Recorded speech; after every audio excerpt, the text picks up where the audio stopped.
Good morning, everyone. How are you guys this morning? It's Thursday morning. It is Thursday. Yes, it is. It's Thursday morning.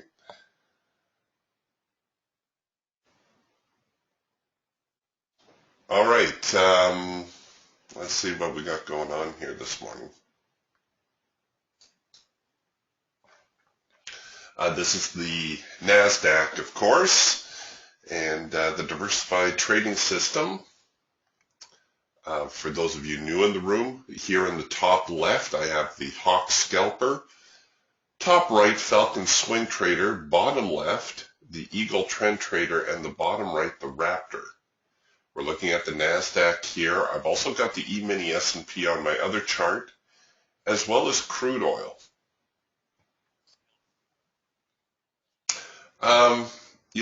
Another session here where the overnight was particularly quiet. The market did tail off a little bit yesterday. I was reading some of the reviews about it. It seems like Apple was the leader. Heaven forbid Apple broke a trend line. And all of a sudden the market spins out of control.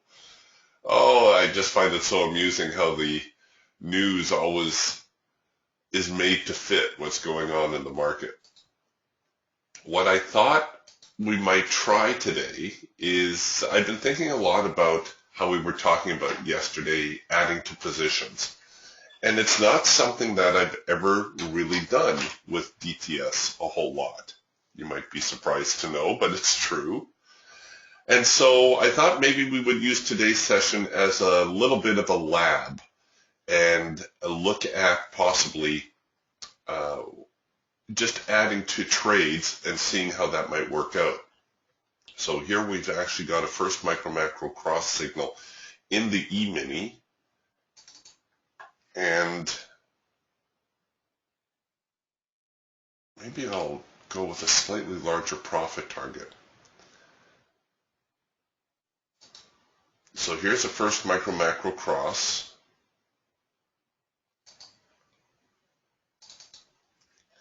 And what I'm going to do is I'm going to attempt to just go in with a single contract and then add to it as the trade progresses. In fact, what I should maybe do is set that all to a runner, because it's going to give us a little bit more flexibility as a runner.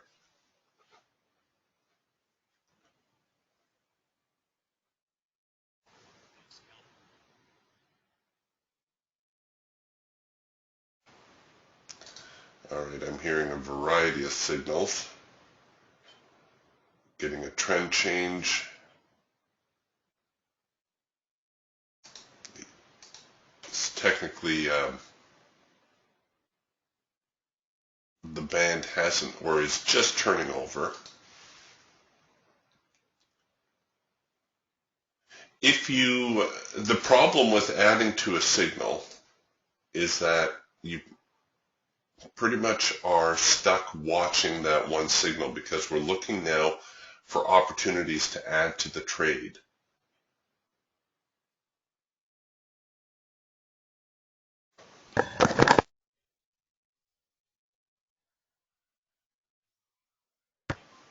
So here's our E-mini.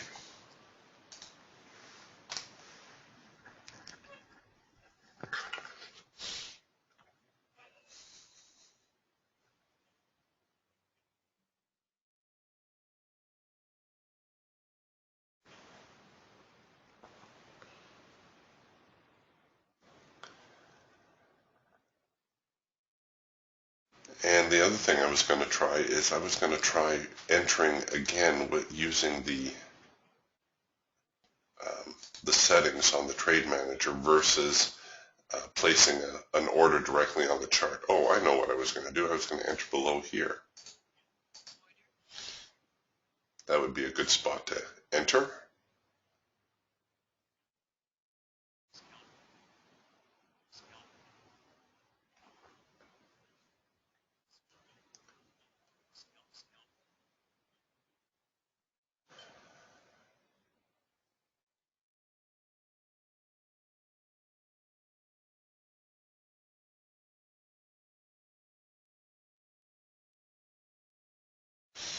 Now, when you do things this way, you need to be a little bit more conscious of your overall risk position, right? You just can't keep adding and adding and adding if your account is not able to absorb that much risk.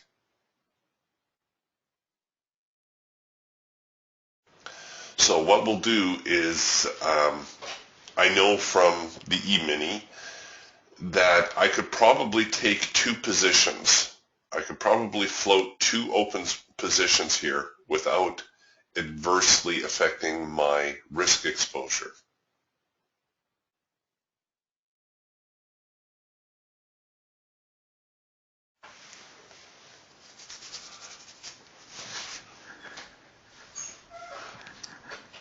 So if we get filled on the second position, I'll hold off adding any more positions until I can get the trade to break even, or pretty close to break even.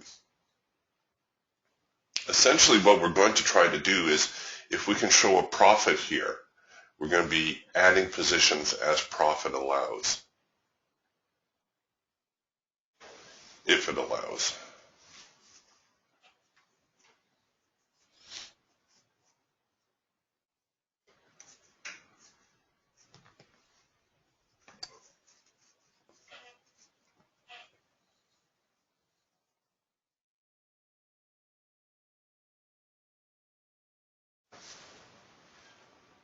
Okay, let's see if we get an opportunity here to play in the NQ also.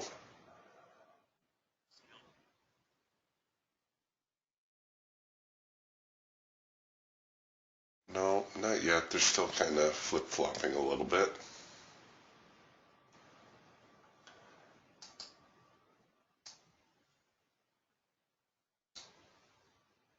One of the advantages of adding positions this way is if we get stopped out here, and we're currently working on a macro pullback signal, which might be a suitable spot to add a position.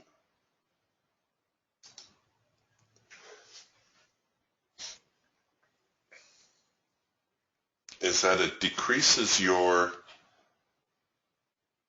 initial risk, which is sometimes a more palatable way to trade. We'll see here if I get stopped out in a second.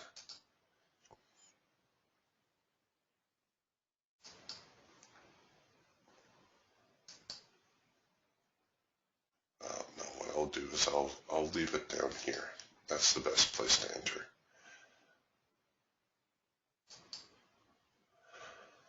So rather than have a higher initial risk of, say, $300, I'm having an initial risk of $150.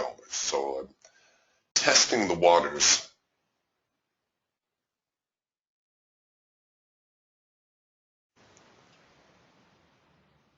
Okay, so we just got stopped. Oops, and why did my order not?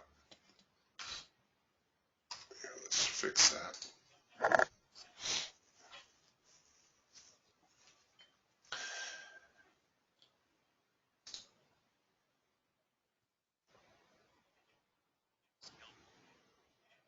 Okay, so that's all right. We're, like I said, we're in lab mode today. So we're going to just see how this works, see whether this might be something worth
think that's better.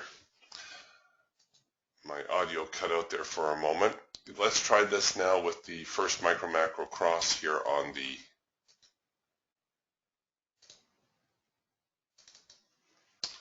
hawk.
All right, we need to play with this a little bit now.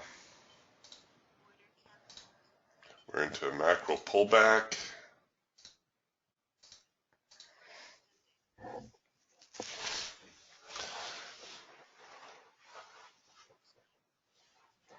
There's a little bit of a problem again with the market this morning, which is what we've been seeing for the last little while, namely that the NASDAQ and the stock market seem to be at odds with each other. Essentially what we're looking for here, this isn't a half bad trade setting up. We're looking for a test of the extreme, right? It looks like this is our test of the extreme to the downside, which if it fails, we should see the market head higher. If it doesn't fail, we should still see the market head higher and give us a test of the extreme to the upside. So not a bad looking setup as far as the NQ goes on this macro pullback signal. All right, so there we are. We're long, and now we're going to look for an opportunity to take a second position. At the very least, I'll enter above the high here. We'll see if we get a hesitation or a little bit of a swing going on somewhere in the middle.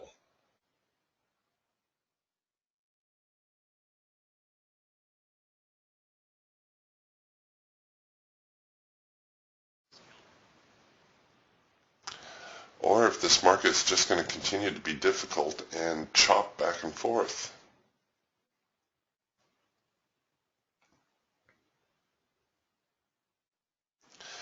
Notice, excuse me, notice I tried to run a relatively deep stop here. Just because, well, hey, this market is sideways, right? It hasn't been cooperative the last few days.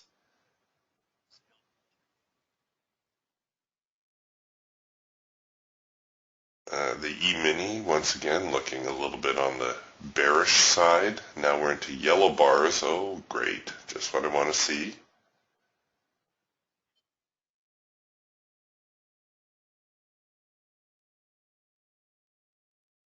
The best place to buy would be above these highs here at 44.50. And the reason that is because that's where all the sellers are at.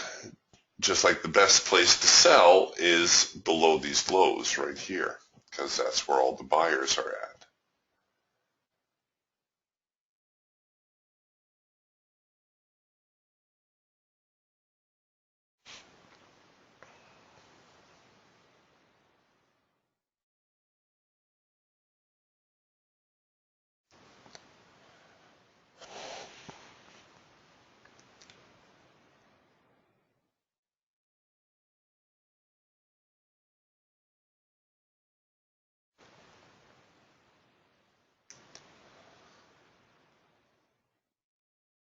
Come on, get up there.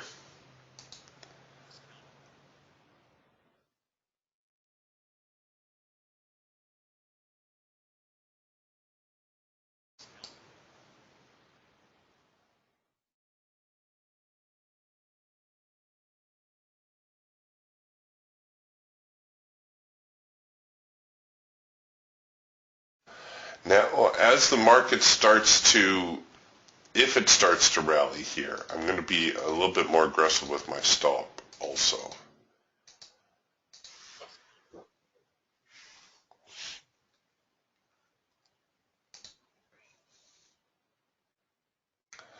Cannot catch a break out of the gate here.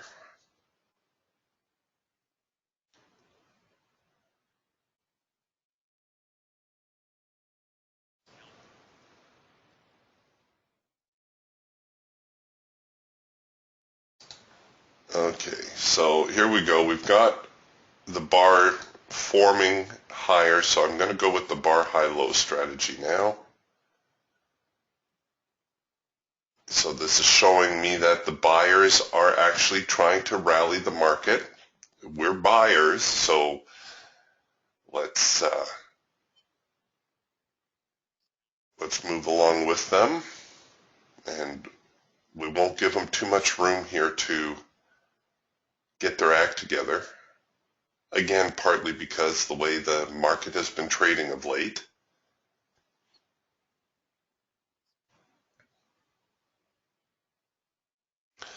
Now what I'm looking for is I'm looking for a bar that has a little bit of a wick to it.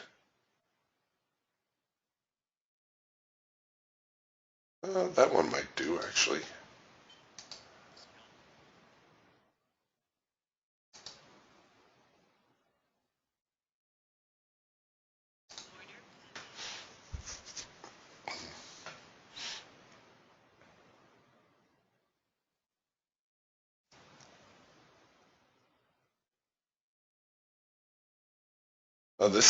I should say, this is sometimes a little bit more difficult to do on the hawk because the hawk, everything is happening so much faster. If we had a comparable signal on the Falcon or even the Raptor, this might be a little bit easier to manage, but we'll see. Maybe we'll catch a bit of a break here.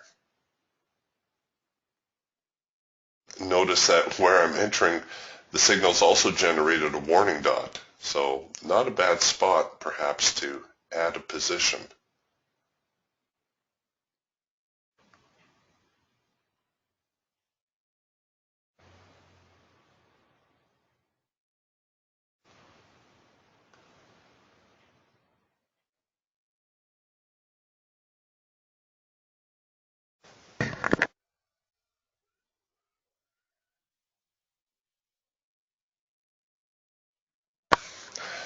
Nope, there they go.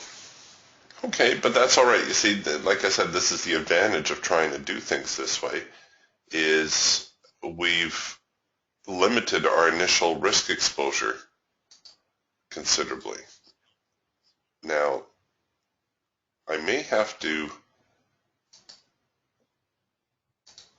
go back to manually entering the second order because it seems as though I'm messing up my trade manager a little bit by placing multiple orders on it like that. I'm not sure why it would do that. It's not supposed to, but I don't want to break it.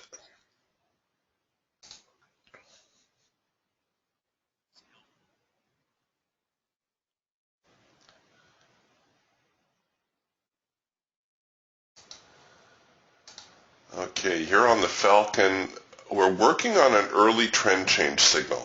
So we have our down, up, down pattern. Our trend line has just changed color.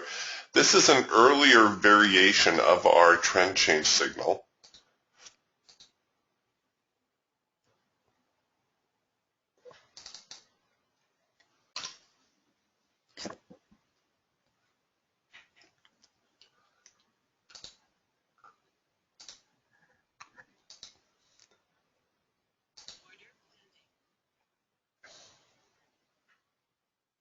You can see we're just reacting here to the engaging the primary resistance. Normally when this happens, if we bounce off of one of the primary support or resistance lines, we can expect a two-zone move. So I would expect it to head back down here to 44.33 if we get that sort of reaction.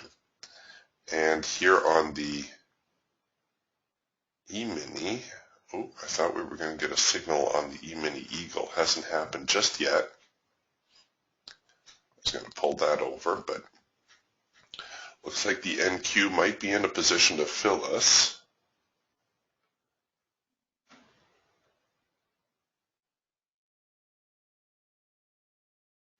On this early trend change signal.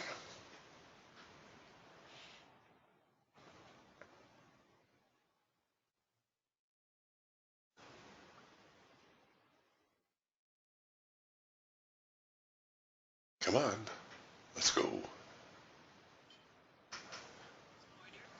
All right, so here we go. Now we'll play with this one. And I suspect, oh, I should have taken a look at the Raptor. I suspect we have a comparable signal on the Raptor. So now we're looking for an opportunity to enter another contract.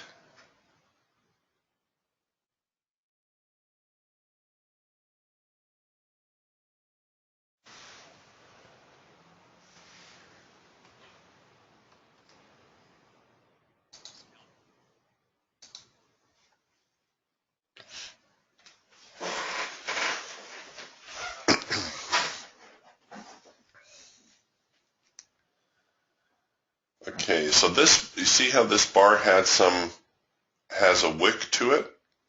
I might use that actually as a level to sell. Oh, it's running. Let's get that away. Let's see if we get that little bit of a swing. Okay, there we go.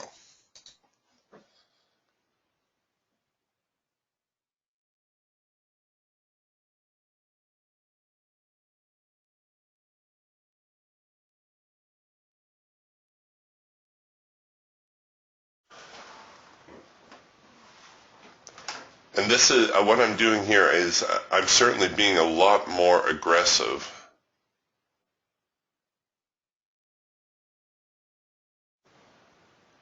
So I've got two contracts short now. I'll probably hold off adding yet another one until we get closer to a break-even point, or at least one of the trades to break even. That's why I threw this line in here so I wouldn't lose track of where my break-even was.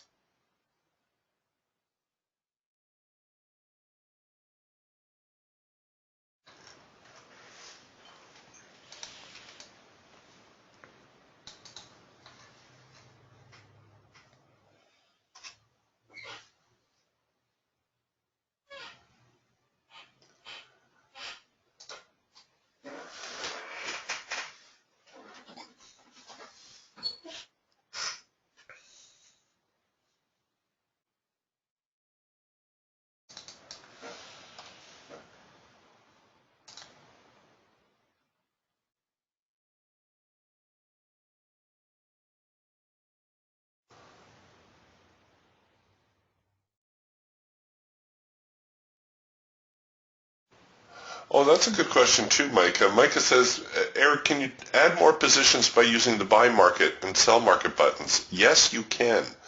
The difference, of course, is you're going to sell exactly where the price is at. So let's say I want to add another one here at 44.36.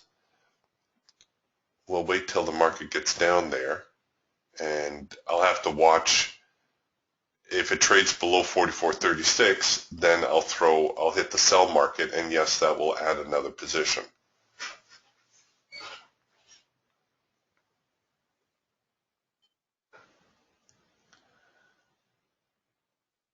So there we are. Like I said, the downside for doing this is it does require a little bit more management on your part.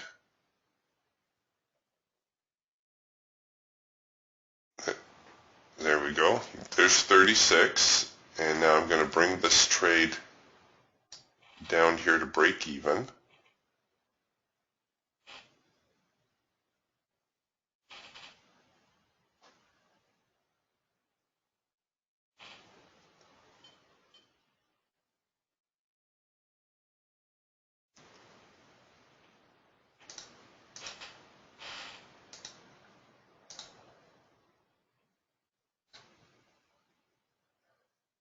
probably hand it over to parabolics in just a moment.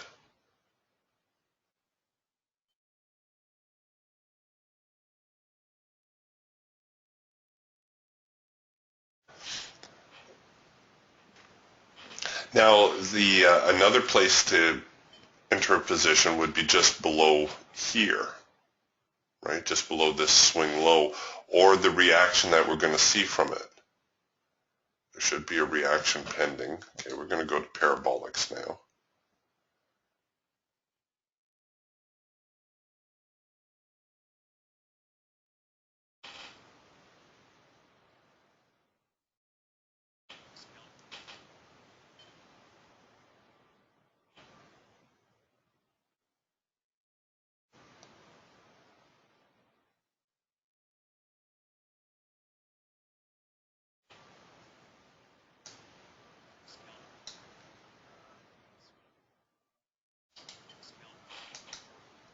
Okay, we're going to get tagged here in a moment, I think.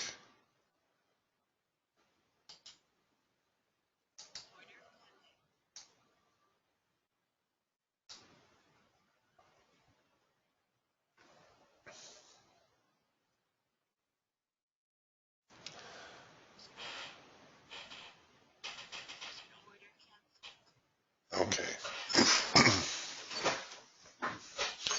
All right, so here now comes the time to do some analysis and figure out, is this a better way for me to trade, or would I be better off trading all in, all out? So let's take a look at those two scenarios.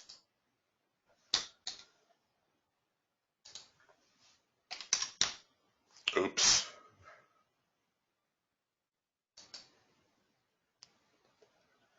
Oh boy, what did I do now? Did I break? Did I break something? Okay.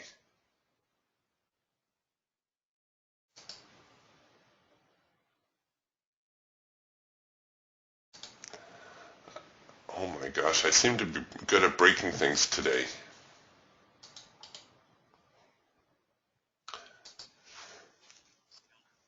Oh.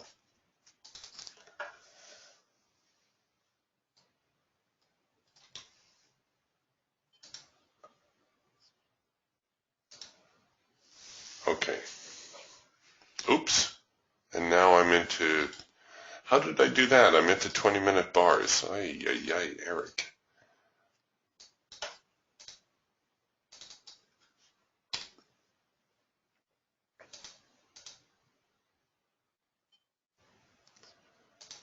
Okay.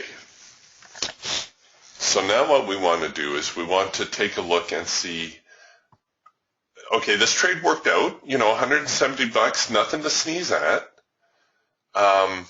If I had taken the trade with my 2% risk right out of the gate. So I entered here, and where was my initial stop? I think it was above that swing. So had I gone in with the full amount, I would have had a $400 profit out of this trade. That's just going all in, all out, just grabbing what I have. Even going in at 1%, I still would have had $200 profit. The problem, of course, is the risk side of the equation. Doing what I did, we only had, what was it, $150 more or less at risk, or $135 at risk. So a little bit more palatable if we get tagged. But of course, well, maybe I need to be more aggressive adding additional positions to it. Let's try that.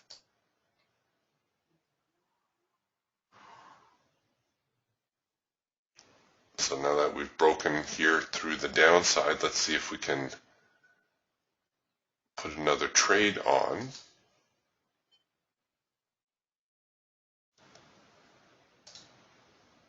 Oh, here's a first micro macro cross. And let's try to be a little bit more aggressive adding to our trade. I'm going to hold my initial stops back a bit.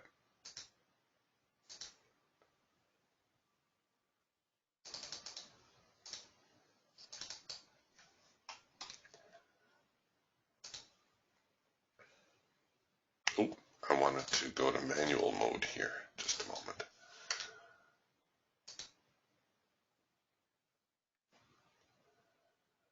By the way, this is an ongoing debate among traders.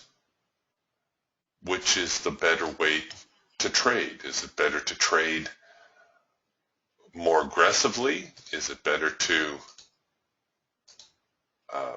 trade more conservatively when you first get into the trade? I shared with you what that quote from the Phantom of the Pits, whose strategy was he had two rules: make the market prove you right, and always press a winning trade.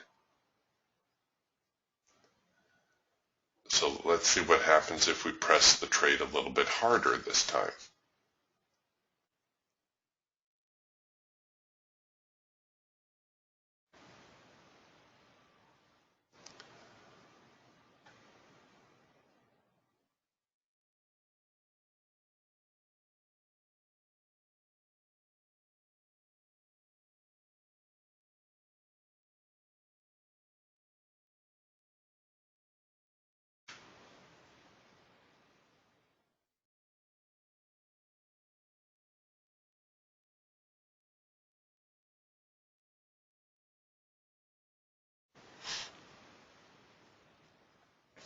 I have to admit, it's a lot more palatable looking at a $50 loss here than, say, a $450 hole to try to dig yourself out of.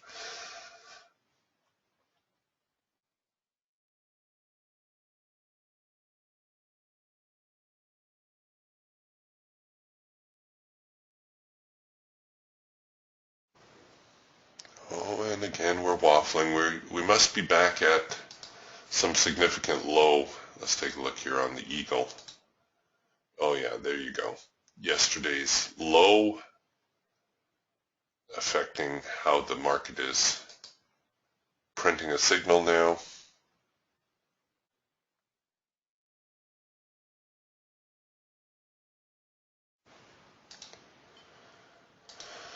All right, still working on the macro pullback. Here we go.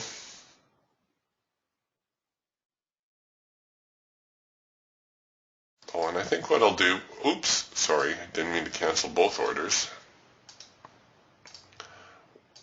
What I'll do is I will use the sell market button to add a position bar for bar.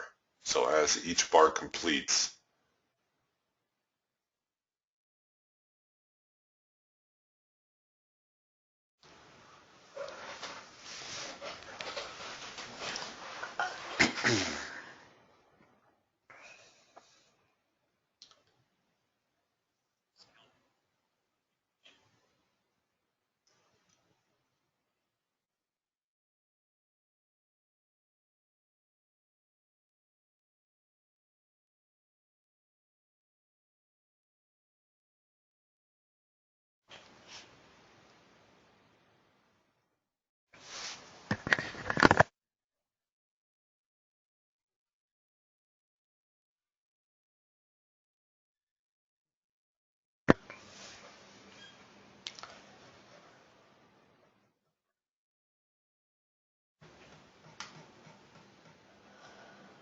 sometimes it's great fun to experiment like this.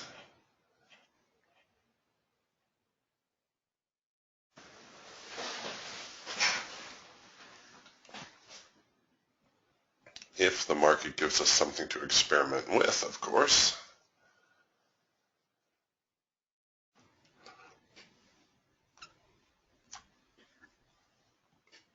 Might have to go check out crude oil in a moment if things don't start coming together for us.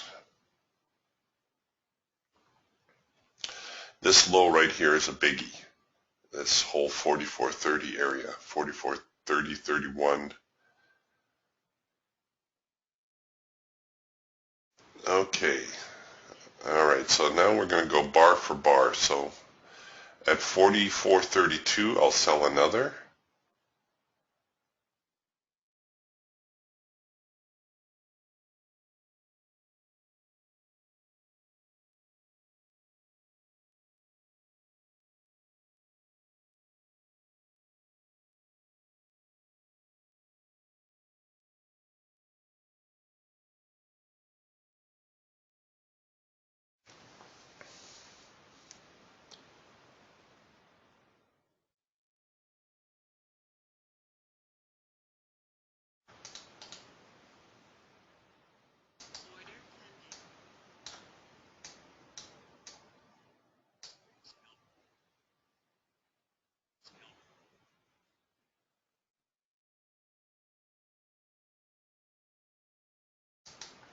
And actually, I can set it up to sell below that low also.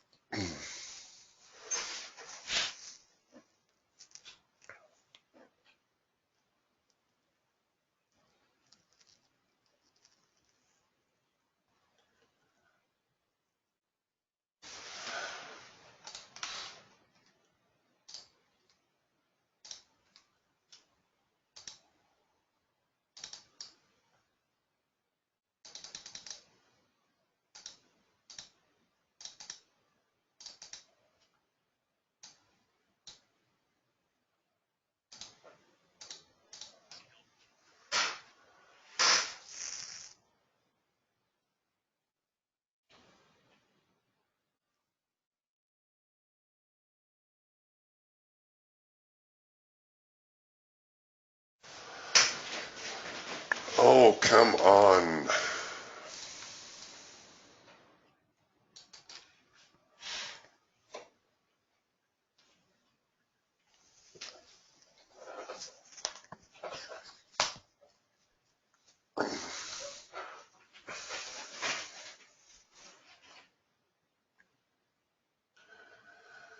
Now here too, if the market turns here and starts forming bars lower, I'm going to become a little bit more aggressive with my stops. I'm not going to give the sellers too much opportunity to get their act together here.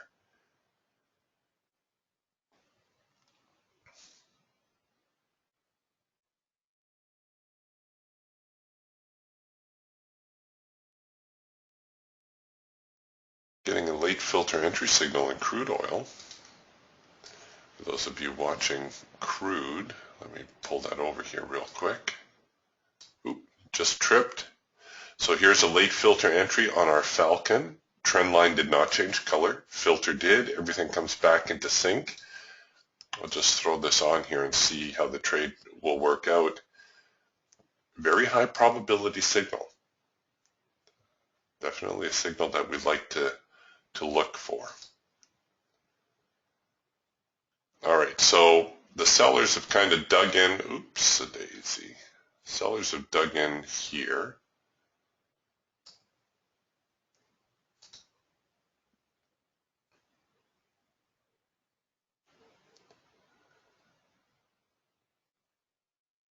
What I'm trying to do is I'm trying to eyeball the market even against the trend line.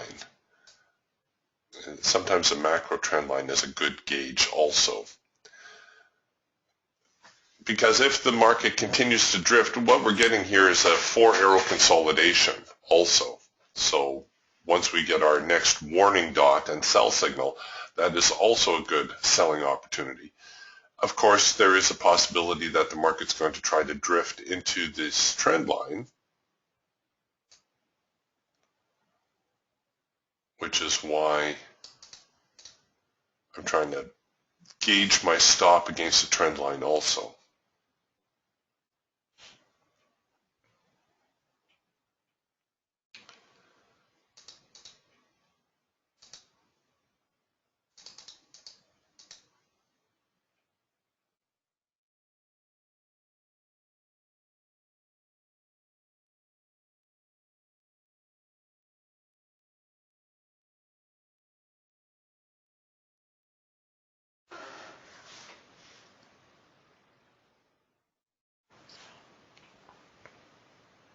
Okay, so here's our 4-arrow consolidation signal.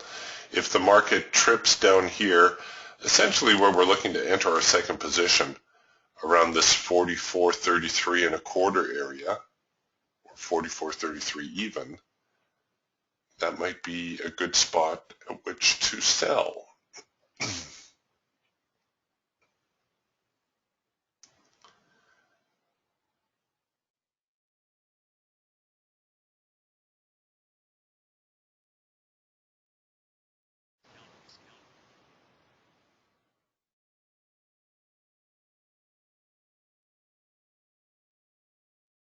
All right, so now we're seeing this reaction to the trend line, and once again, this is our 4-arrow consolidation. It's actually the way we really like to see that signal develop, see, with this bear flag type formation.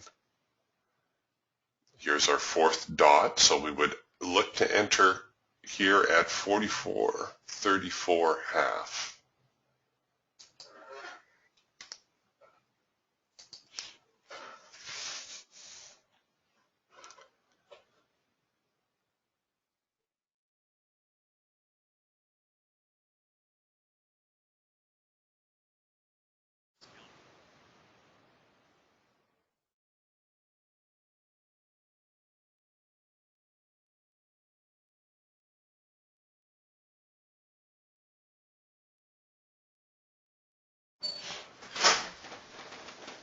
I think this is a fairly important bar for the sellers. If they can't recover it here, well, we may just end up going sideways again.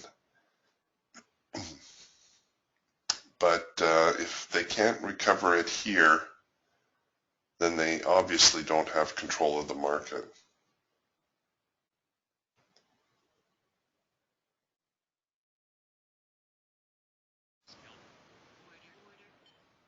Okay.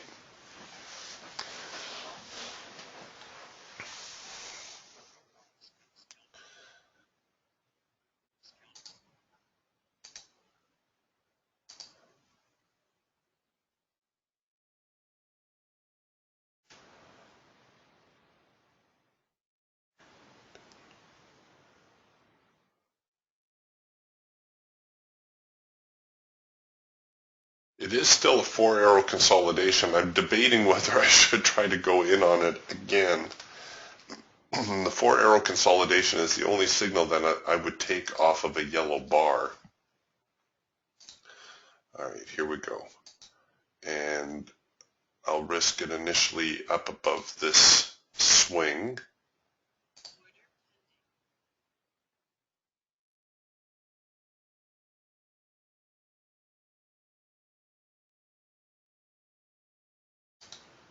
Let's see, am I missing any other signals? Well, there we go. We've got a chance now to cancel that. Remove all the temptation.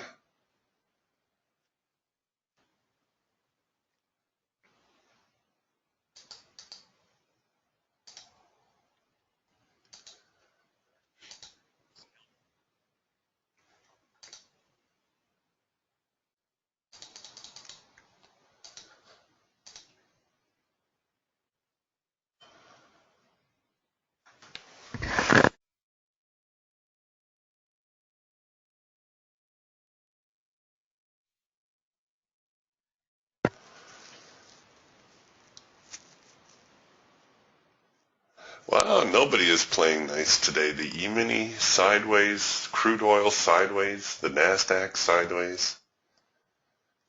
Everybody's out there just trading punches. Working on a possible trend change signal here on our Falcon now. But even so, look at our trend line, right? It looks like a roller coaster. Look at our filter. Back and forth, back and forth.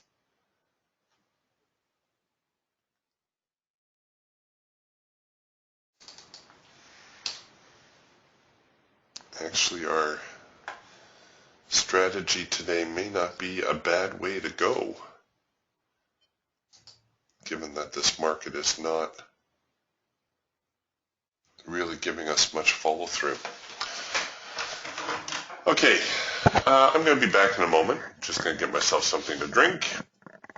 I'll talk to you guys in a minute.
All right, what did I miss? Oh, nothing.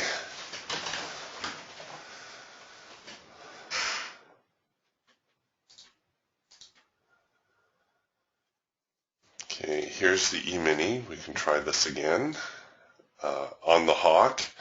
Normally, I would be looking at other signals also, but it just seems the way the market is performing today, the hawk is the only one giving us any signals.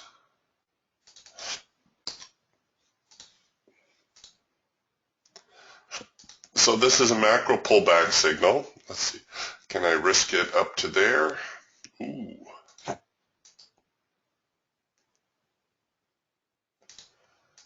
can.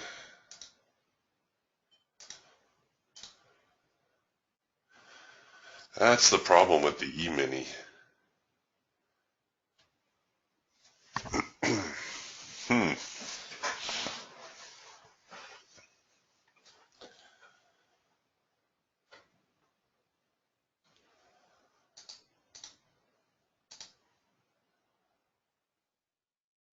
if I risk it to this old support, which should now be resistance, right?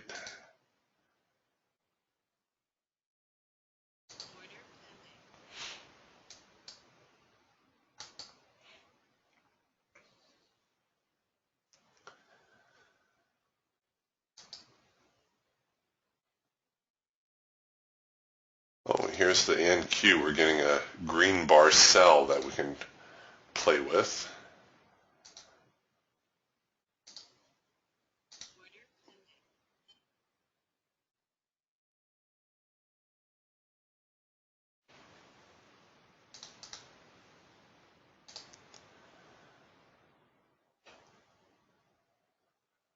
Okay, we'll see which one fills first, either the NQ or the E-mini, and then we'll go with that. I'll cancel whichever one doesn't fill.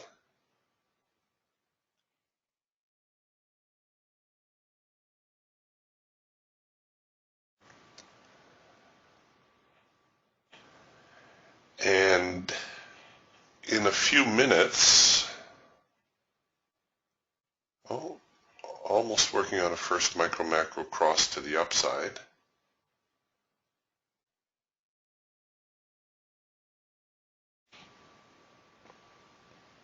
Don't have all the pieces in place yet. See, our macro line has not turned over, but we are starting to flash some buy signals.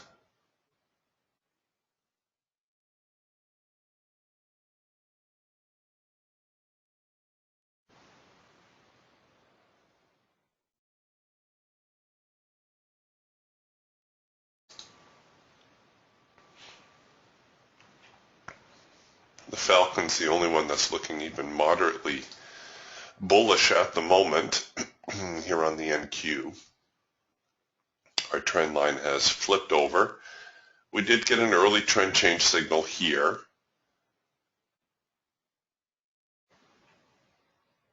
Similar to our early trend change signal here, which we took advantage of.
The crude oil Falcon trade, almost to our profit objective.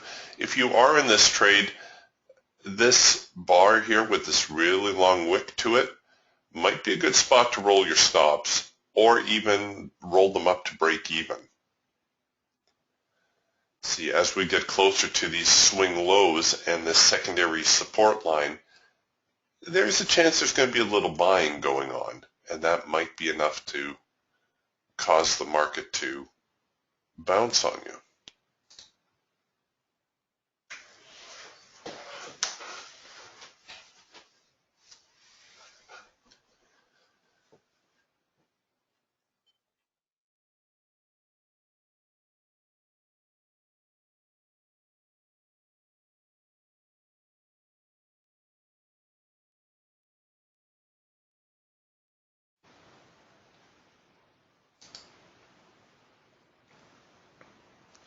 It would be nice to get one more move like this before I change the experiment.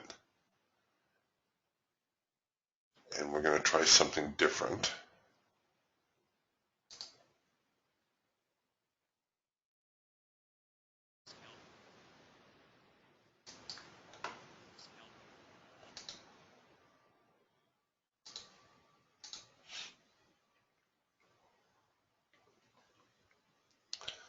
All right, well, here's the first micro-macro cross now to the upside.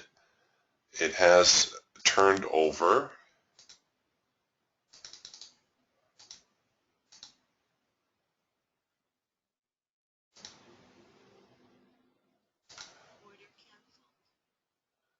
So everything is in sync now. I'm waiting for the first micro-macro cross signal to print.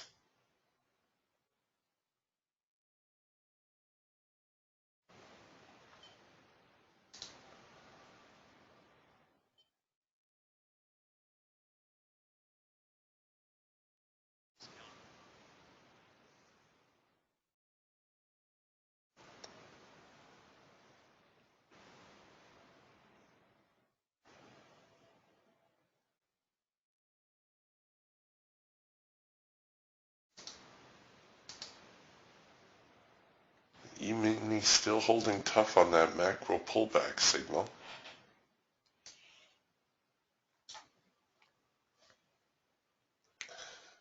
And actually becoming a little bit more aggressive on the macro pullback.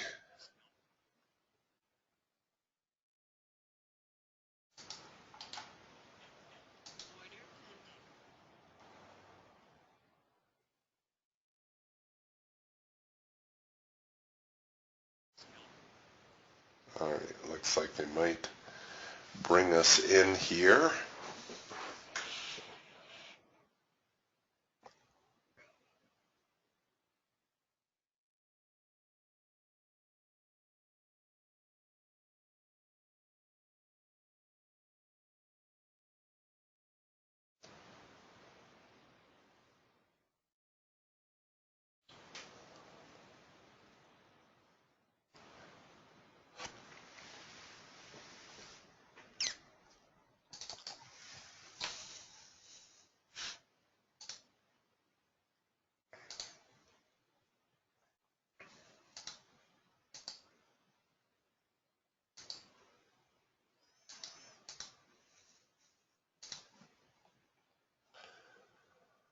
Or not.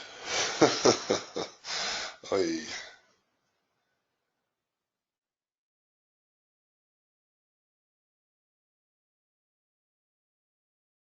All right, here we go.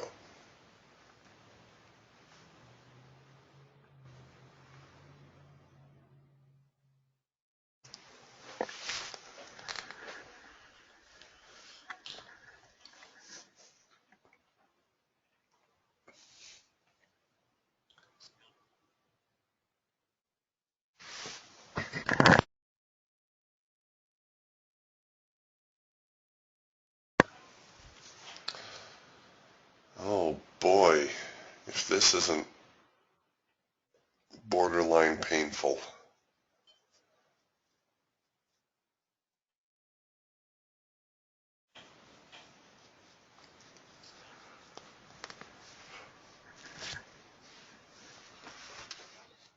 I heard another scalp signal. Is that here in the NQ? It is, as a matter of fact, our first micro-macro cross to the upside.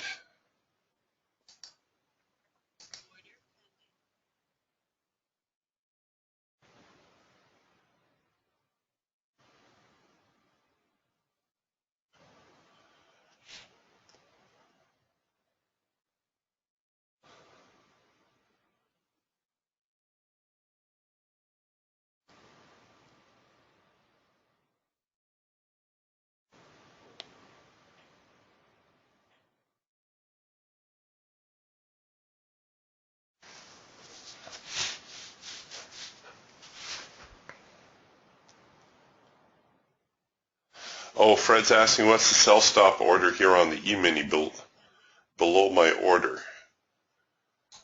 I've preset a second entry, and now that we're long on the NASDAQ, I'm going to cancel this, and I'm going to see if I can't add now to my position.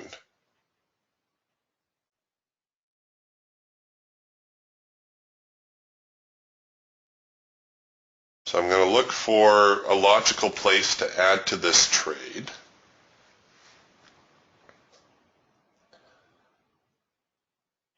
Or maybe I should just start pressing it bar for bar.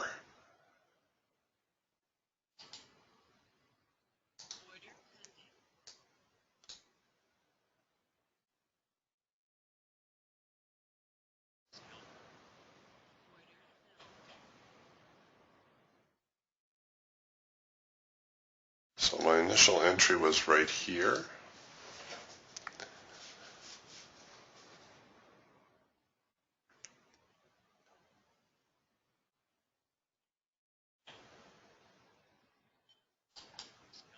Oh, it ran already.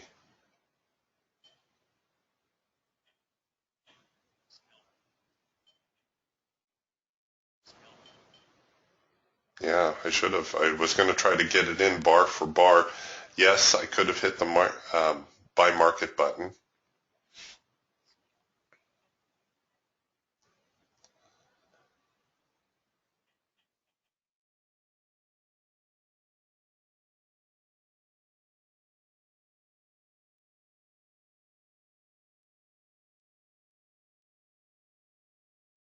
So this is where I have my second order. And now I'm going to add a third up here.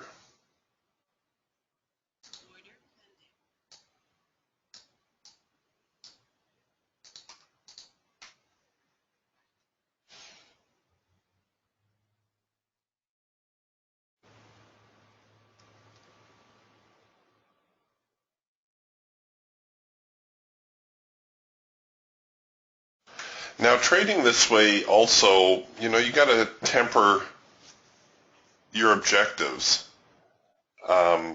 There's $170, $150, $170 in open profit here. That's nothing to sneeze at, right? There's nothing wrong with, even here where I'm looking to buy in, you can see there's nearly $200 in open profit. There's nothing wrong with being a lot more aggressive on your stops or even on your entry. In fact, I think I'm going to be a little bit more aggressive on my stops. So we've got two contracts in a winning position. We have one in a losing position if they back up on us here. So I'm going with the bar high-low now, which is a little bit more aggressive. And if this bar continues higher, it should roll my stop in a little bit quicker for me.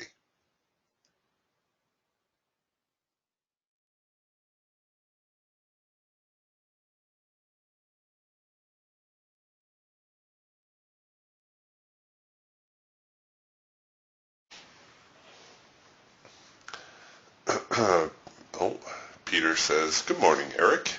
I had a boo-boo this week. Yesterday I lost track of the time and placed an order at 4:10 p.m. Market started moving in my favor and then just stopped. I thought I lost my connection. But no, of course the market timed out. I thought I lost my... is there a time when you will not take a position, and how much time do you give a trade to work on a day trading basis and daily basis? Good question, Peter. As a rule of thumb, I don't normally trade the afternoon session. Now that's just me. Most of the times the market is cooperative enough for me during the morning session that I don't need to look at the afternoon session. Now the last few weeks have actually been the exact opposite. The market has not been cooperative in the morning, and it isn't until the afternoon that we usually get some sort of move, usually within the dying minutes of the day, as you noticed yesterday. Again, as a rule of thumb, I tend not to trade, if I'm trading the afternoon, I tend not to trade the last hour. So, see, I have the time zone disadvantage also. Like I start so early, if I take a break and go have breakfast, well, usually by the time I'm finished breakfast, the afternoon session is done. So that's why I don't usually bother with it. I know that sounds kind of stupid, but most times, as I've mentioned, the morning session is enough that I don't need to worry about trading the afternoon. But definitely, you'll want to set an alarm on your phone or on your computer or something to tell you when there's only an hour left in the trading day. or at the very latest, a half hour left in the trading day, because these are times when traders start to liquidate their positions.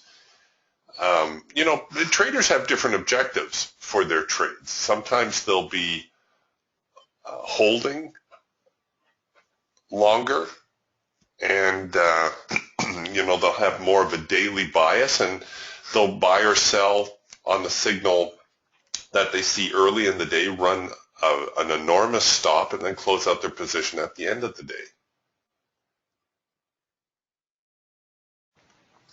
So definitely that last half hour or last hour is a time when you probably want to be walking away from your computer. Now, in regards to how much time I allow a trade to mature, as long as it takes. I'm not one of these people who thinks that the market has to start moving for me right away. I know Ray Burke is like that, and that's okay, because that's how Ray is. Ray is very much a type A personality, and it's like, come on, let's go, let's get her done right now. And if the market doesn't start moving for him immediately, Ray wants out. And I know other traders like this too. Like I said, it's not a bad thing. It's how Ray is. It's how other traders are. There's no good, there's no bad. But it's of value to know that if this is how you're wired, then you're going to be looking at the market a little bit differently. Me, see, I don't care. This bar is taking a very long time to form. I'm actually thinking of adding another position up here. Why? Because this tells me that this is very much a decision bar, and no doubt they're looking at this resistance right here. Oops. These swing highs right here, and that's what's giving us a little bit of grief at the moment.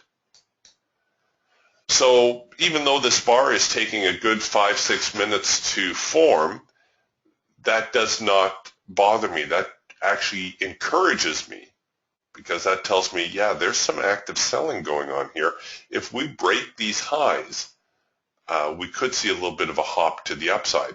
And what I would do is I would be very aggressive about getting my stop to this next line here, which would be my third contract. So I would have 3 contracts at break even or better, and then I would only have this little bit of risk right through here, right, on a single contract.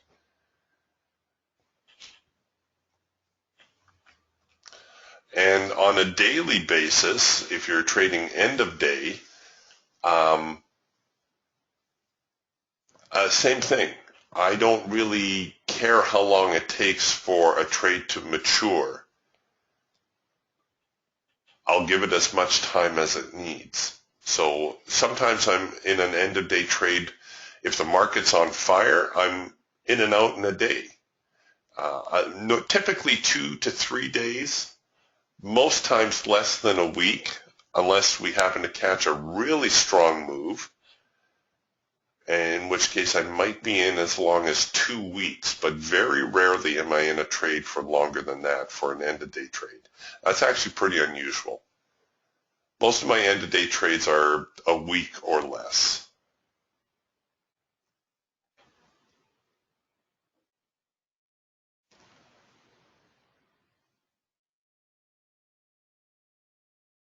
Oh, well, good morning, Mick. Mick is writing, he says, this is the first time he's logged in. Well, welcome. We're doing things a little differently this morning, Mick. We're experimenting a little bit, so bear with us. Normally in the trade room, we're just pointing out different trades. I'm showing you setups and so on. We're experimenting a little bit today, and I'm going to change the experiment as soon as this trade closes out.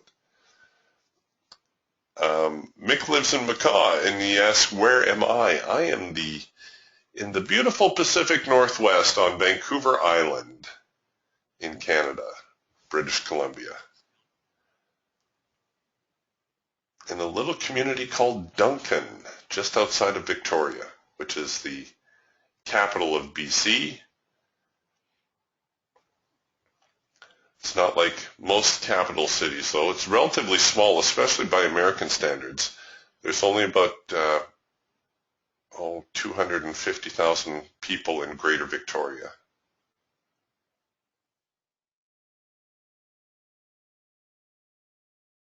Only about 20,000 in the town I live in. It always floors me when I drive through the States, and I know you have small communities in the U.S. also, but when I'm driving past some of these cities and I'm reading the population signs, especially when you get into Central and Southern California and you're driving through Sacramento and Bakersfield, it's like, wow, there's a lot of people living here. All right, looks like we found ourselves a pretty good run off of this first micro-macro cross signal.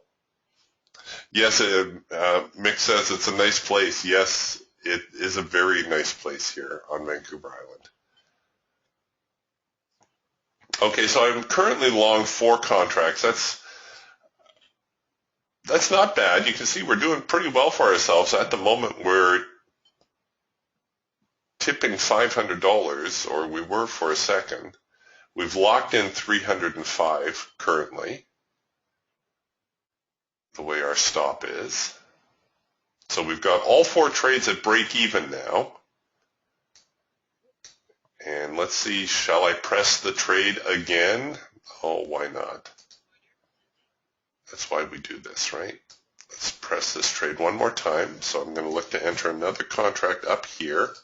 I have everything at break even, so remember the only thing I'm risking is this amount. Oops, wrong tool. Risking this amount right through here. Now that could be, well, what is that? That could be about another $150 or so. So that would, if I got filled here and then stopped here, that would knock down my $300 profit, remember.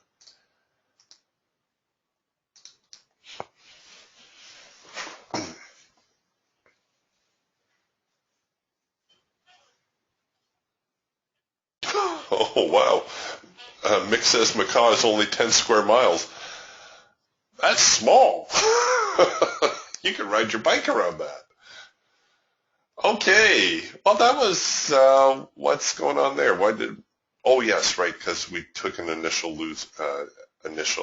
loss. So we're up 190. Okay, so now what we're going to do is we're going to change strategies. We're going to try something a little bit different now.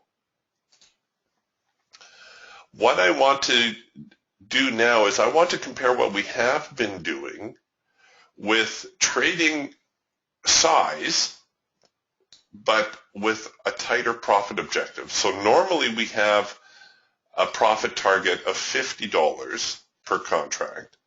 We're going to change that to we're going to half that. We're going to change that to, well, why don't we change it to $30? Oops, sorry. So 100%, and we're only going to have a 6-tick target.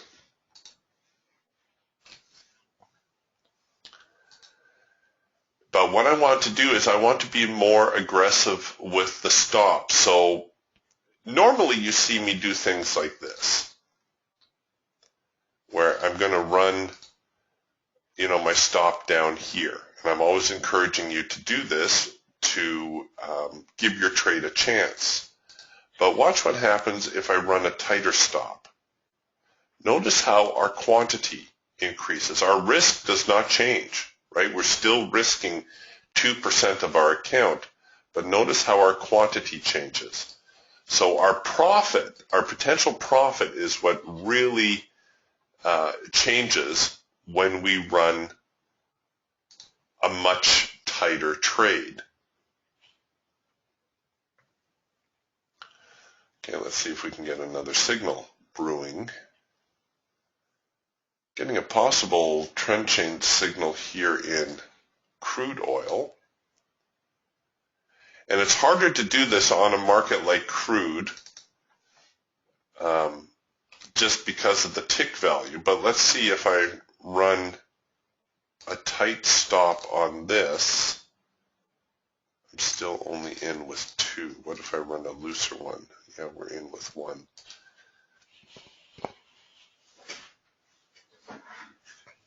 Okay, possible trend change signal here to the upside. The trend line has changed color. We have our up, down, up with the signal printing near the top of the formation, which is how we like to see that develop.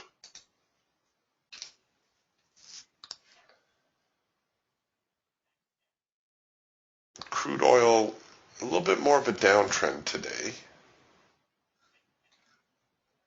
So I try not to get too excited about buying into a downtrending market, but even downtrending markets have to change direction eventually.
Well, things are just taking their time.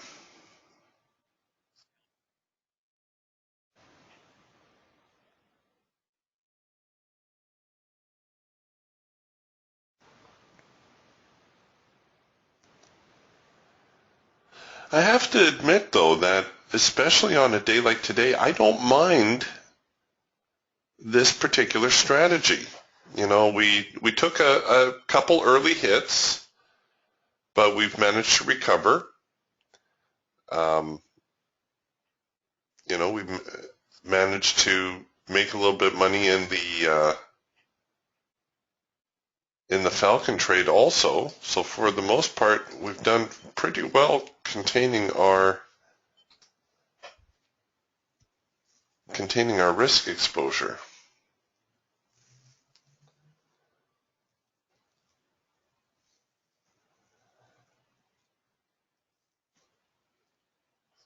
I was really hoping to do this on, crude oil just broke on me. I was going to say I was really hoping to do this on one of the $5 instruments instead of crude oil. Here's our trend change signal in crude oil.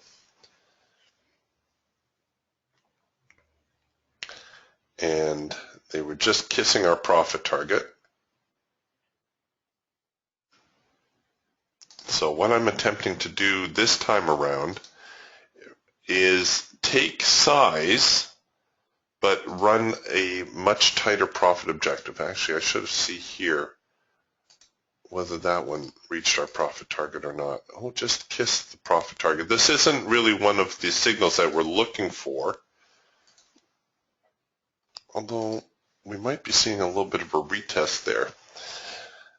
We'll see if this pull develops into a macro pullback style signal.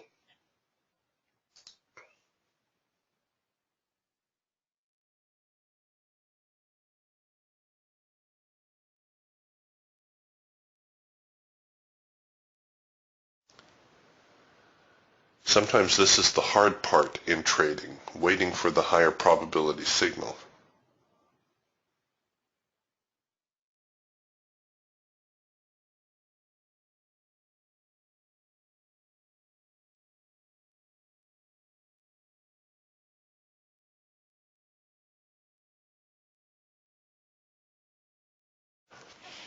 Yeah, Mo says crude oil seems to be moving really well both ways. I play the 20 and 50 DMA crossovers, and they're working really well.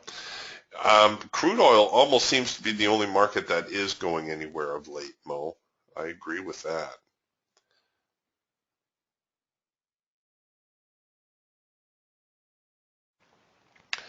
Any market that is moving is easier to make money at. It doesn't matter whether it's higher or lower so long as it picks a direction and sticks with it.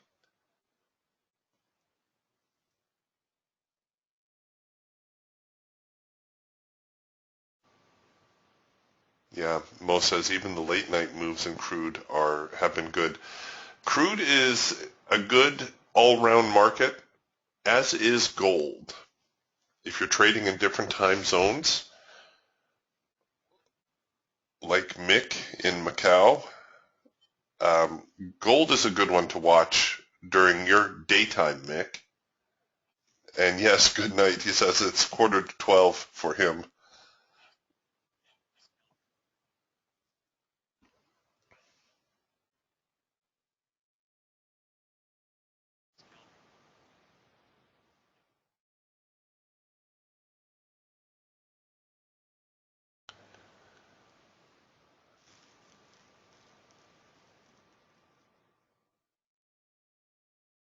Mick asks, for gold, do you trade the GC? Yes.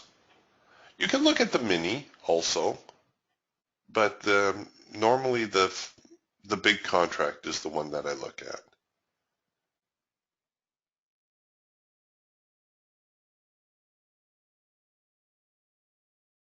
Nice thing about gold is it has some very nice moves during the Asian session.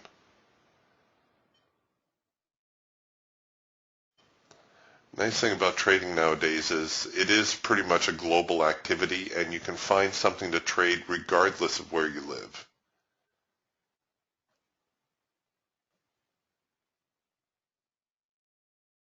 You know, in Europe they've got the DAX, the Stocks 50, the CAC 40. Those are all great stock index markets to trade.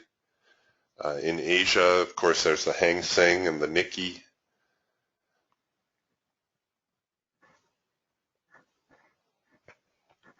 Gold is one that you can trade around the globe.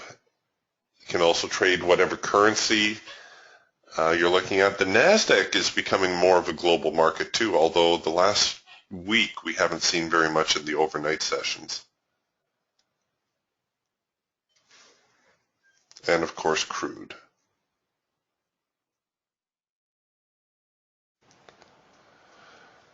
Yeah, Mick says gold can have some pretty big moves. If you hold on here just a second, Mick, before I let you go, I'm going to pull up gold, and we'll take a look at what gold is doing here.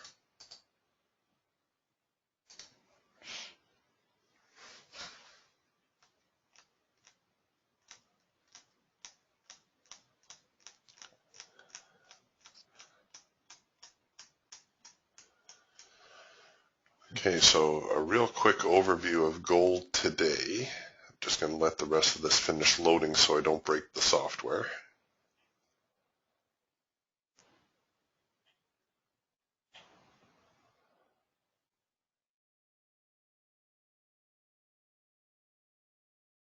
Okay, come on.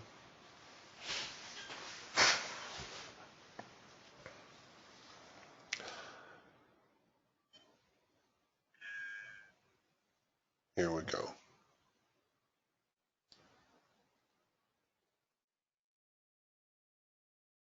Okay, I think I can safely do this without wrecking anything.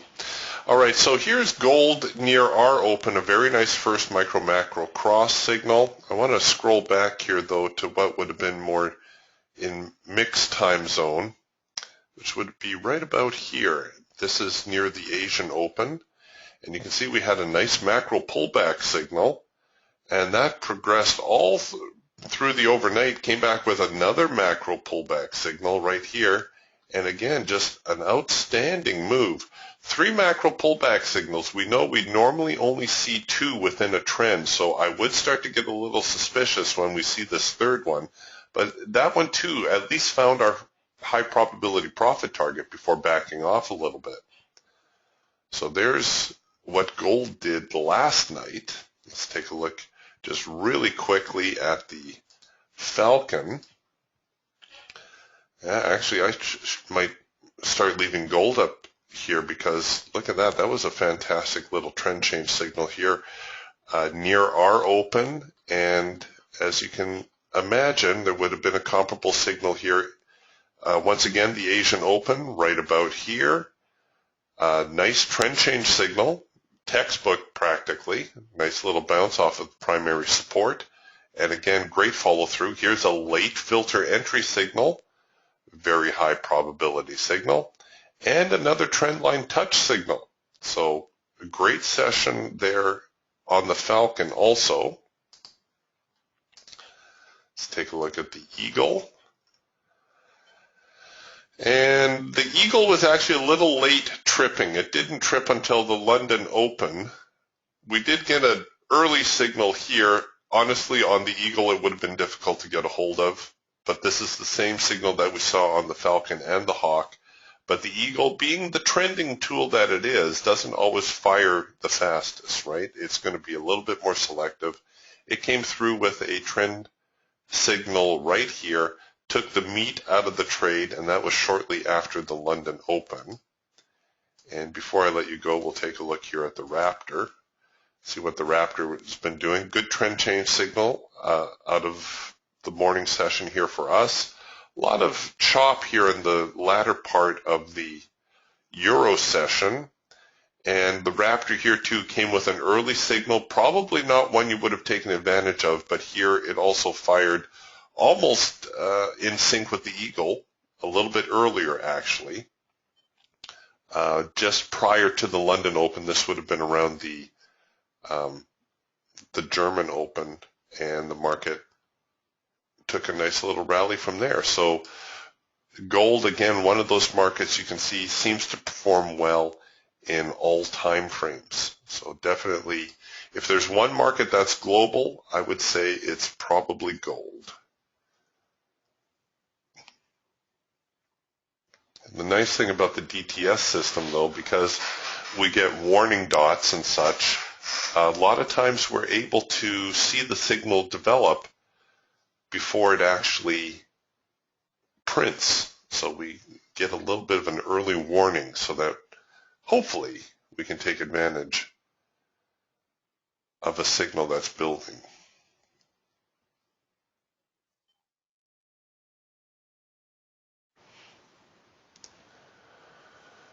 All right, well, all the players are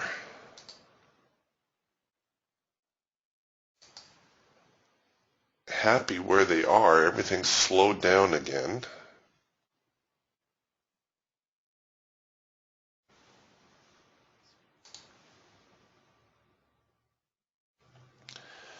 And I really hope we get another signal here, because I would very much like to try the tighter stop, tighter profit target scenario. Ooh, here we go. Here's crude oil giving us a first micro-macro cross to the upside. And same thing, I'm just going to go with a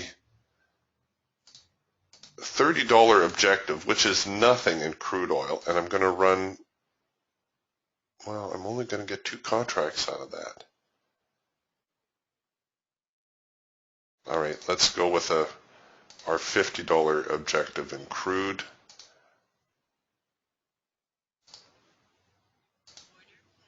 And what I'm going to do is I'm going to try to go with the bar high-low, which is our more aggressive stop.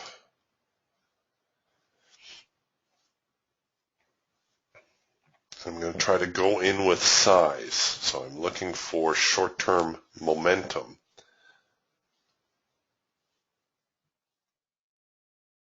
The downside with this strategy, of course, is that you're leaving yourself open to a slightly larger loss. Yeah, okay, good night, Mick. We'll see you tomorrow.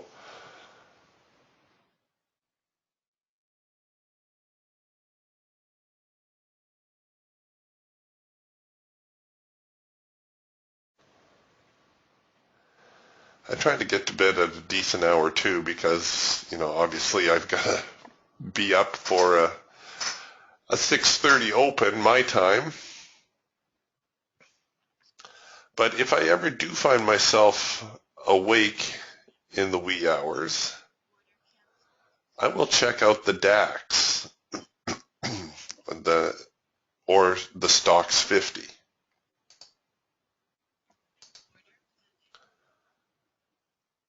Okay, so now we've drifted into a macro pullback.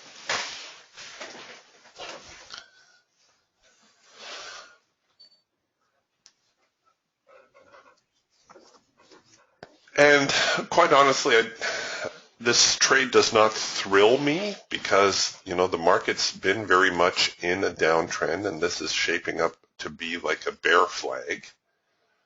We'll see. Maybe they'll drift low enough here that they'll remove all temptation. What I was going to say, though, is sometimes out of the European Open, you get those early signals and you can bank, $100, $200 in a matter of minutes. And those are euros with the exchange rate. Currently, euros are still, we have a positive exchange with the Canadian dollar. So I make a little extra on the exchange. Helps me sleep a little better at night.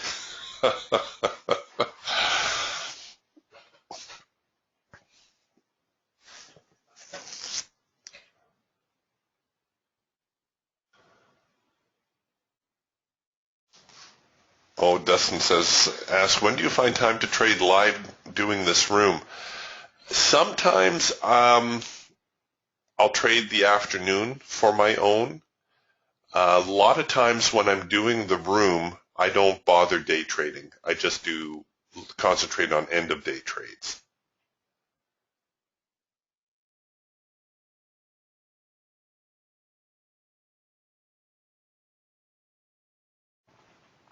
I've mentioned this before, but when I'm trading for real, when I'm trying, to pick high quality trades and stuff, I don't spend a whole lot of time talking. I certainly don't explain stuff. I'm focused entirely on trying to find the signals. So the NQ taking a little bit of a hop here.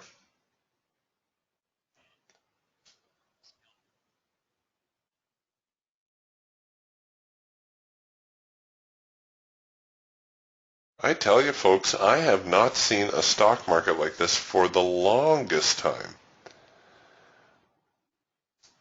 Okay, crude oil now drifting into yellow bars, so we can kill that order.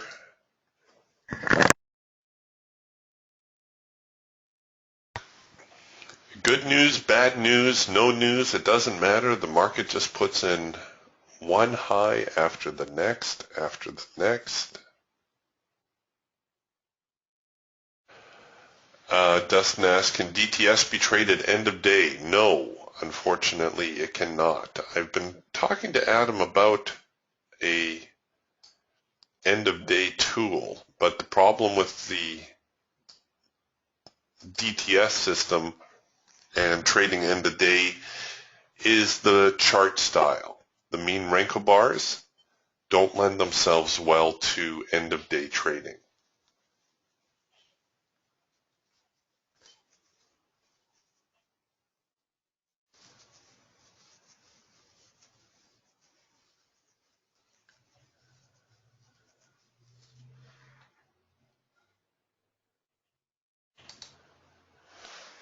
My end of day trading strategies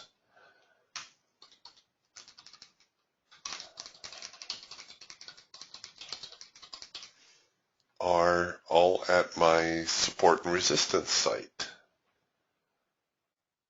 There's a little shameless self-promotion for everyone.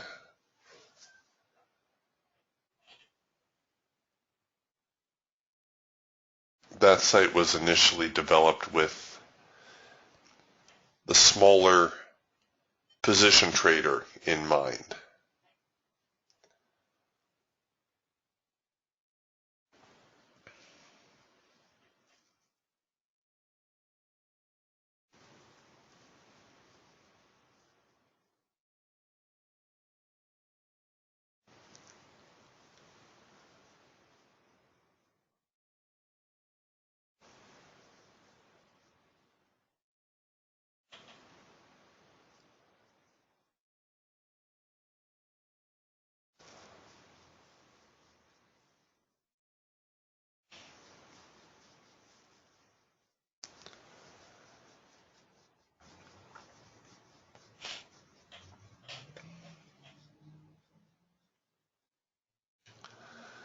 Well, the NQ is slowing somewhat, and they're not going to give me a chance. We might have to continue this experiment tomorrow.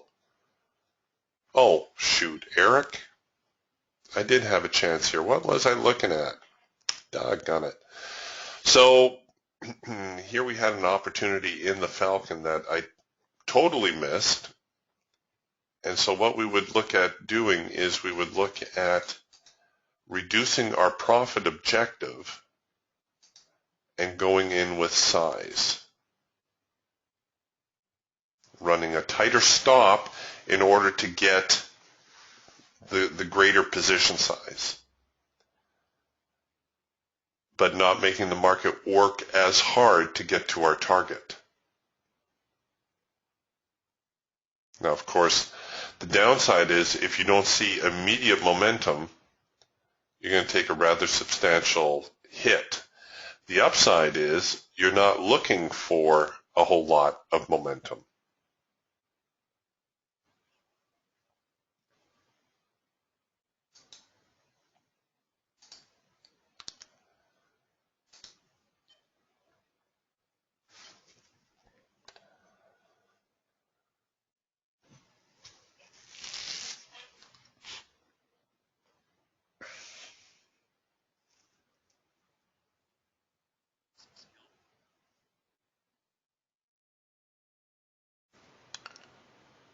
Okay, here comes crude oil again, flashing a red bar buy,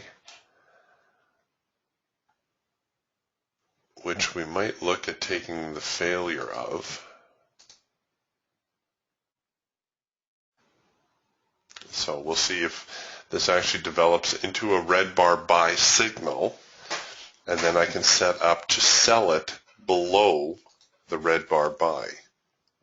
See if they get enough momentum in there. We could also trade the red bar buy. Maybe I'll do that. Maybe I'll trade the red bar buy because you can see this is working on a test of the extreme. And if this does turn over to the downside, well then I should see a first micro-macro cross signal print. So I can anticipate that the red bar buy is going to print right there because of my handy-dandy logi counter. Okay, it's slipping a bit, so let's adjust our entry.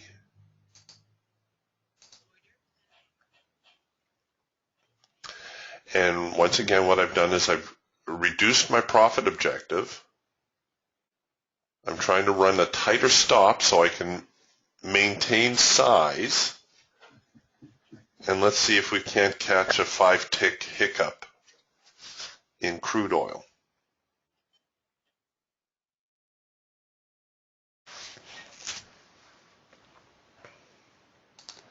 And I'm going to be going with the bar high-low strategy.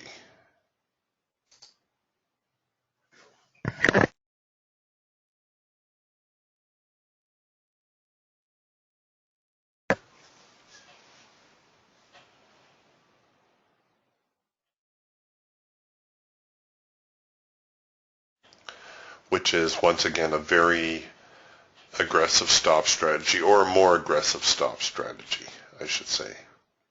In fact, I'm going to make it even more aggressive. We're only going to give it 1 bar. I'm going to trail my stop 1 bar off.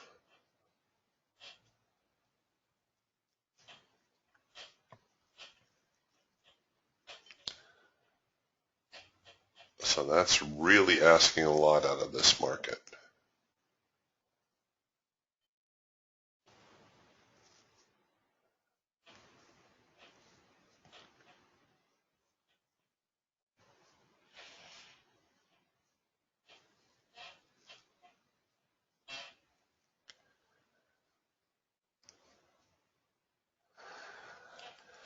Things are winding down a little bit for crude oil too. We're almost at, well, 11:15 Eastern time. Crude oil in the afternoon doesn't do much.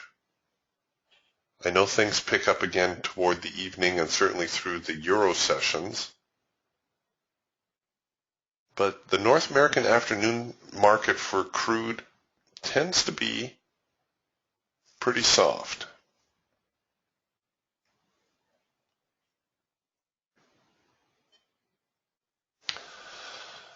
Okay, so this leg here now, this is our test of the extreme, our extreme being down here. Let's see if this doesn't result in a little bit of a bounce to the upside.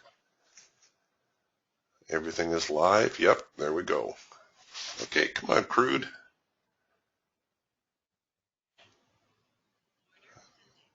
All right, so we're live. Let's see if we can get a little 5-tick hiccup. Here we go. Come on.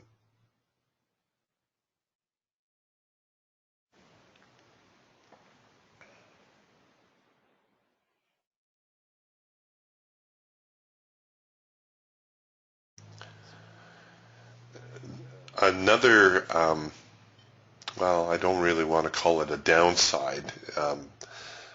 Costs of doing trades have come down considerably over the last decade, so that commissions and fees aren't as great a consideration as they used to be. But obviously, since we're trading 3 contracts here instead of 1, it does increase our operating costs somewhat.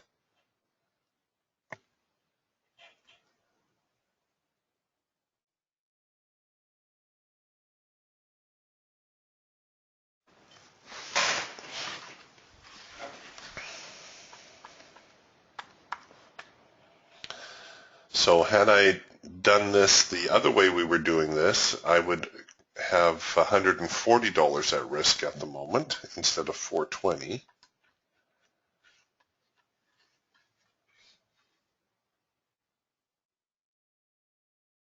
Come on, get up there. Come on. Crude oil. 5 ticks. It's a heartbeat for you. Okay, so there we go. That worked out. We might have to continue this experimentation tomorrow and see which way actually performs better. But you can see we nailed a $150 crude trade there with very little effort, right? We didn't make the market hardly move at all. And it was a fairly reliable looking trade. Of course, you're going to encounter situations, though, where you take, with your tighter stops and whatnot, where you take a trade like this, the market comes down, boom, you got your $200, but then the market decides to really light it up and go further still. And see, here's the problem. Here's the problem spot right here. This is a first micro-macro cross signal. And I know you're saying, well, Eric, it's not a first micro-macro cross. Well, yes, it is.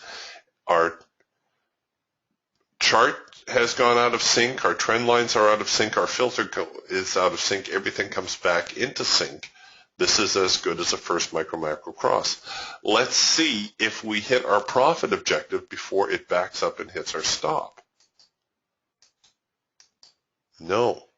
See, there we go. Is an instance where we got tagged for a $440 hit when all we had to do was run our stop a little deeper and we would have realized a profit. That is the real danger with running this particular strategy. So how far do I have to look back? Do I have to look back a bar? Do I have to give it a bar to come around?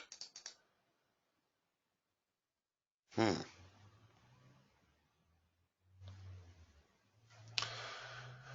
see, our average range has been around 180. So if I offered 10%, that would be an 18 tick stop. Okay, we might have to look at doing that also. So that's the danger, right? This is the danger point with running a, oops, wrong tool.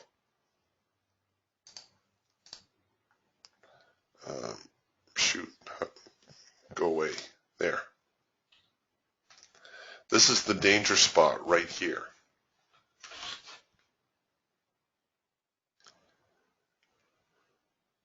So normally these signals work well because the market has some immediate momentum, but if you catch any kind of sideways action, things could go badly for you. All right, well, like I said, we may have to experiment a little bit more with that.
Well, here we go with crude oil to the downside. Now here's a trend change signal.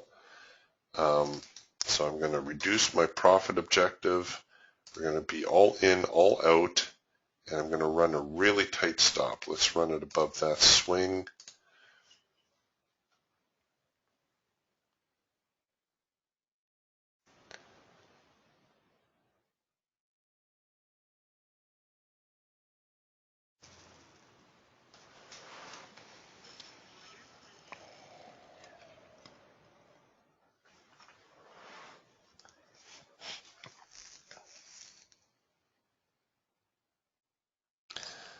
Now what I did here on the Falcon is I essentially halved the profit target. If I wanted to, I could half it again. Let's just see if we can bag another 5 ticks, right? Because what we're trying to do is we're trying to offset the, so that's 25, and the other profit target was where? Down here. We're trying to offset the probabilities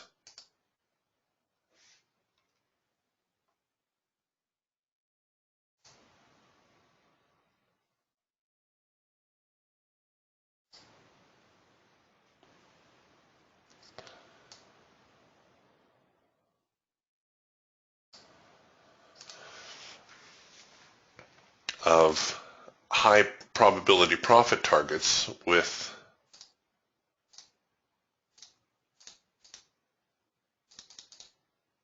tighter stops.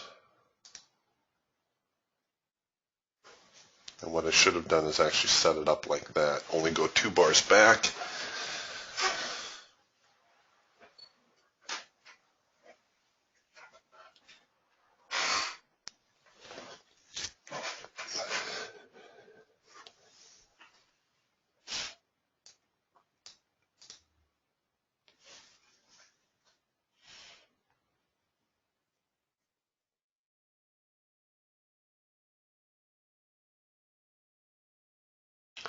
So what we're working on here is an early trend change signal, or I suppose it is a full-on trend change signal. So we have the down, we have the up, and we have the down. So we've hit the micro tight probability target. And now let's see whether or not we can hit the halfways one also.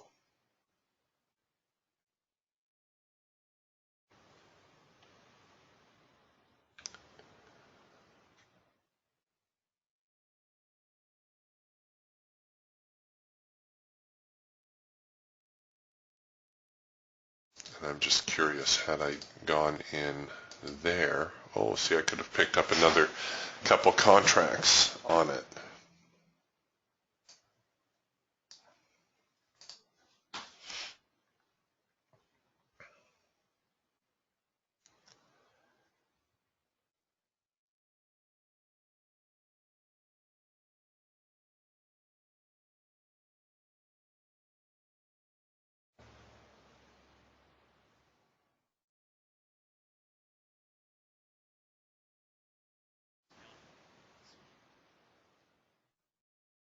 Okay, so now it's coming up, and it's going to, if it goes much higher, it looks like it would tag us for about a, oh, I don't know, a 250 loss. Hasn't quite gotten to the second target yet. See that? Just a tick short.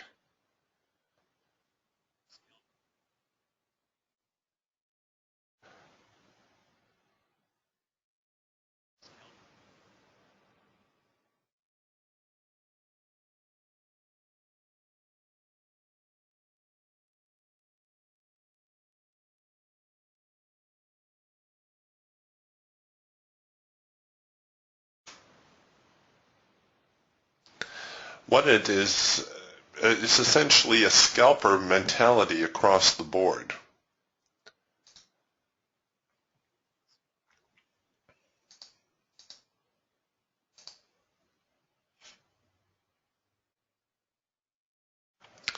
All right, so we would have just been stopped now for about a 250 loss had we gone for the second target.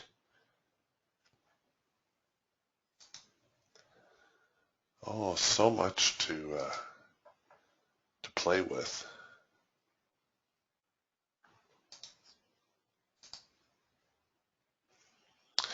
Okay, you guys. Oh, well done, Mo. Mo shorted crude at 49.5, out at 49.30. Well done. That's a nice way to end the morning.